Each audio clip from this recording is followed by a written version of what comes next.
مع الزميلة سهاد القيسي.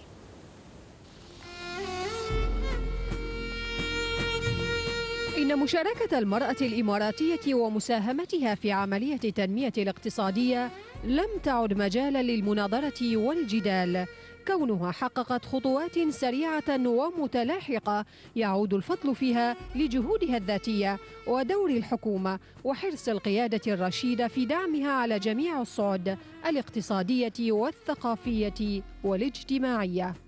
ومن أجل دعم مسيرة المرأة في قطاع الأعمال، نظمت بلدية دبي ومجلس سيدات أعمال الإمارات الملتقى الاقتصادي السنوي لقطاع الأعمال تحت رعاية غرف التجارة والصناعة بالدولة.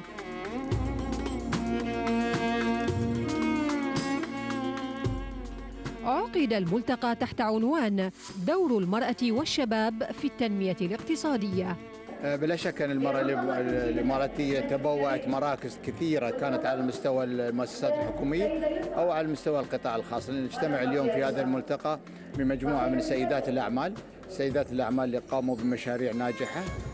نحن في بلدية دبي قدمنا ورقة عمل نوضح كيف أهمية مشاركة المرأة في مشاريع القائمة، كانت على مستوى الحكومة أو على مستوى الاقتصاد المحلي. هناك بنية تحتية قوية في إمارة دبي، هذه البنية تدعم هذه المشاريع. هناك مناطق مخصصة للمشاريع الصناعية، اشتراطات المشاريع التجارية، كيف فتح أو التعامل مع مشروع تجاري. هناك اشتراطات في كيف المشاريع الخاصة في تأهيل المقاولين والاستشاريين. وعند التحدث عن المرأة والاقتصاد في الإمارات، لابد من التوجه إلى شخصيات تملك خلفية كافية عن المرأة الإماراتية. أعتقد تواجدنا اليوم ولقاءاتنا مع سيدات الأعمال وعددهم المتزايد باستمرار دليل كبير على أن المرأة الإماراتية وفي مجال الأعمال والاقتصاد استطاعت تحقق الكثير. يعني أهمية إقامة هكذا ملتقيات برأيك؟ الهدف من الملتقى هذا أن يكون في تواصل ما بين رجال الأعمال وسيدات الأعمال. أيضا الفكرة اللي أضفناها وأنا أعتبرها شيء جيد، أن إحنا قدمنا دعوات للمكاتب التجارية على مستوى السفارات والقناصل، بحيث أن يكون هناك متواجدين مع سيدات أعمال ورجال الأعمال.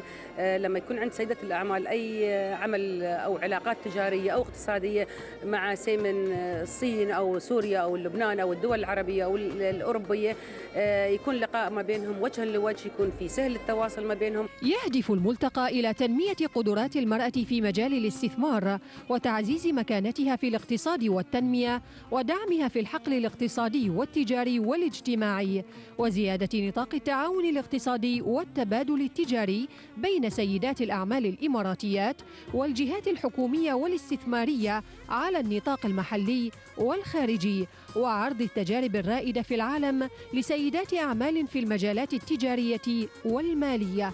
مستر بيتر، شكل التعاون اللي راح يكون بين المجلس الألماني والإماراتي بالنسبة لسيدات الأعمال وبالنسبة لأعمال المجلس عموماً؟ المجلس دي هذا أول مجلس مشترك ألماني إماراتي. كان التأسيس قبل سنة، والسبب الرئيسي أن الإمارات العربية المتحدة الشريك الأساسي والأول بالنسبة ألمانيا، بالنسبة صادرات ألمانيا واستثمارات ألمانيا في الشرق الأوسط. وطبعا دور المجلس المشترك يعني التي موازن بين أعضاء ألمان وشركات ألمانية وشركات الأمريكية هيكون تنشيط التعاون بالمجال التجارة، الاستثمارات، التدريب المهني إلى آخره. ركز المؤتمر من خلال محاوره الرئيسية على دور مجلس سيدات أعمال الإمارات وإسهاماته للنهوض بمجتمع سيدات الأعمال وتثقيف صاحبات الأعمال تجارياً وإدارياً وتوعيتهن بأهم المستجدات والتطورات الاقتصادية والمحلية، خصوصاً مع وجود 11,000 سيدة أعمال في دولة الإمارات العربية المتحدة.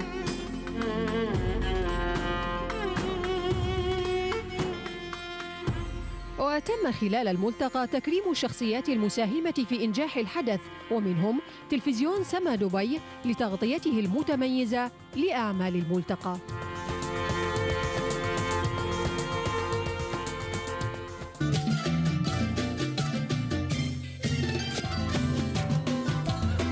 ونطل عليكم من جديد.